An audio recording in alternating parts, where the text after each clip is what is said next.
Hi, I'm Morgan Cunningham, and I have the opportunity to chat with someone that has been by my side for numerous stories involving airplanes and anything really to do with air travel. His name is Michael Teiger. He is the president of the Hartford Brainard Airport Association. Michael, good to talk with you again. Thanks for having me on, Morgan. Good to be here. Always good to pick your brain on issues just like this, which is the ongoing government shutdown and the impact of ATC. But the first thing I want to do is establish who you are, because there are so many people who are commenting on this situation, whether it's the shutdown or perhaps it's about planes or ATC, air traffic control. So I think it's important to establish who you are, to what extent you can talk about these issues. So who are you, Michael? Well, let's label me as a private pilot who has been in the air system for the past 42 years. I have been an active pilot flying in the New England region. I own my own aircraft, which is a general aviation single engine airplane. And I have flown really up and down the eastern seaboard for years. In my capacity as a pilot, a private pilot, I always use the air traffic control system. And this is a national system that's available to any pilot. And I'm flying in the same exact system, talking to the same air traffic controllers as commercial pilots and the airline pilots.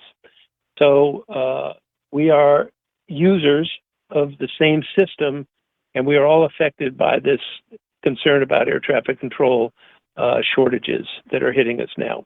Once upon a time, you had the opportunity to take me up for a flight. I'm glad I took you up on this for an introductory flight out of Hartford Brainard. And it did fascinate me in that plane with you with the headphones on that we were listening to Hartford Brainard's ATC. Then we switched over to Bradley International's ATC. And you're listening to them and all of the traffic out there. And I didn't quite know what I was listening for, but it's very active. Let's put it that way. Extremely.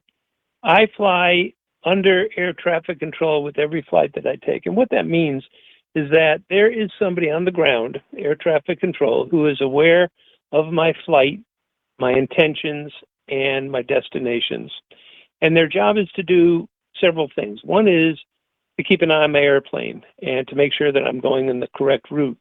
The other is to sequence me in and out of airports. So you can't just go anywhere you want, do anything you want. You have to have permission to land or to take off at different airports. And air traffic control is in charge of that. It's a system that's well coordinated and friendly and helpful. The other responsibility that air traffic control has is collision avoidance. Now, it's a pretty big sky up there, and planes have a lot of room, but when you get closer to airports, when you're landing, when you're taking off, there are other planes that have to be sequenced properly so that you don't have chaos or conflicts. And air traffic control is entirely responsible for that process as well. So, given, let's say, a flight from Hartford to Martha's Vineyard, for example, which I take frequently, my job is first to contact the tower, air traffic control at Brainard Airport, gives me permission to take off, and may also give me a flight plan that I'm going to follow. When I depart from Hartford, I contact Bradley as the next step, and they follow me for several miles until I get into Providence airspace. And Bradley hands me off, air traffic control hands me off from Bradley to Providence, and they follow me until I get to the Boston region, which is an area that's close to Martha's Vineyard. So I go from Brainerd Tower to Bradley Air Traffic Control to Providence to Boston, and then Boston finally hands me off to Air Traffic Control on Martha's Vineyard. And they give me a sequence and a clearance to land at that airport, and then my mission is completed. But as you can see, from the time I take off until the time I land, Air Traffic Control is in charge of sequencing me and keeping an eye on me and keeping me safe from other traffic. It's a very well coordinated system that's designed to maintain safety, But in my small flight from Hartford to Martha's Vineyard, imagine how busy airports have to have that same coordination of multiple airplanes, larger ones, with the same process that I just described in an orderly fashion. And all these flights are controlled by air traffic controllers who are either in the ground or in the substations along the way. Help me understand this, Michael. There are situations in which one might not need to use ATC. Is that true? Generally, that's a possibility, but every airline, every commercial flight would have to use air traffic control just from a safety point of view and from a route management point of view. In New England, there is so much restricted airspace that it would be very hard to just fly around without air traffic control connections. Certainly, the controlled airports require you to contact them before you land. On the other hand, if you are somewhere in the Midwest and you have very large distances, you could go up and fly and never encounter a controlled airspace that requires ATC control. But in New England, and certainly in the entire eastern seaboard, it's very unusual that you wouldn't want to talk to somebody. I In see. addition, from a safety point of view, if you have air traffic control watching you and something goes wrong, you have somebody who knows where you are and what your situation is for immediate help. Is it required of you to connect to ATC at certain intervals or times? Absolutely. They hand you off from one controller to another as you go from one sector to another. And in other words, you're always under air traffic control observation. It's a friendly system. It's a helpful system. It's not a something that's a struggle. And I appreciate having the company of air traffic control to know who I am, what my flight plan is, what my intentions are, just to keep me separated from other planes and keep me coordinated safely within the system. I'd like to draw on an experience that we had during that introductory flight that you took me on, in which we were flying over the Meriden area, I believe it was. You probably know exactly what I'm about to bring up. And there was another plane that was approaching us, a larger plane as I recall it, and air traffic control had told you about this and asked you to move in a particular direction. My question to you, Michael, is generally, how are they able to monitor, oh, look, Michael Teiger's flying in Meriden and there's another plane not too far away. How do they see that? Good question. We have on board, every aircraft has on board something called a transponder, which is a 4-number code. And this code is beamed down to the radar screen of all air traffic controllers on the ground. So each air traffic controller has a visual identity of the aircraft by number, who they are, where they're going, and what altitude they are. That's how sophisticated the system is. So when they're looking on a radar screen of their particular sector, they will see 2 aircraft that are approaching each other. And if it becomes a collision issue, they will issue a traffic advisory. In our case, we were flying along. There was another aircraft that was close to us and at our altitude, and air traffic control said, there's traffic at 2 o'clock, 4 miles. Why don't you deviate 30 degrees to the west to avoid intersecting? It's a safety issue. And whether you're a small general aviation pilot like me or a 747 that's flying a major airline transport plane, they will issue the same sort of traffic alerts. It's a part of air traffic control's responsibility to avoid collisions, to watch for traffic, and to give advisories. That's what makes the system so safe. And when we're talking about shortages of air traffic controllers, you can imagine if there are a lot of planes around and they are seeing more and more aircraft that they're responsible for, it's an opportunity for mistakes to happen. Exactly, because this is a human system that we're talking about. There are mechanics involved, but at the end of the day, there are humans involved too. There are humans that are absolutely watching these radar screens, and you're talking to humans. This is not it's not a computerized system when you're talking about aircraft management. The human element is extraordinarily important.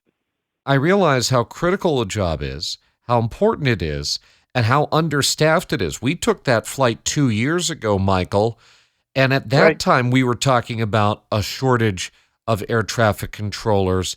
And so problems with ATC that we've been hearing about recently in 2025, shutdown or not, it's nothing new. Oh, that's entirely correct. And it's just a magnification of the problem that's already existed. And now we're at a crisis point. We are hearing the head of the FAA declaring that the system is under stress, that air traffic controllers are overworked, their pay is being held, they have the common everyday problems of paying their bills like everybody else, and the human element now is really put under a tremendous amount of stress. And it needs to be fixed. It needs to be approached. What's happening now is that flights are delayed and flights are canceled because air traffic control can't handle the shortages and maintain safety at the same time. The whole system, Morgan, is designed for air traffic safety. And as you know, the United States, America, has a tremendous air safety record, avoiding collisions, mid-air collisions, on the ground, runway incursions. Everything is going to be at jeopardy now. And it's entirely because of the strain put on by the human element. The system is incredibly safe, but it does depend on people, and we're struggling now. I don't want to get too deep into the politics of this thing because, let's be honest, it's ugly.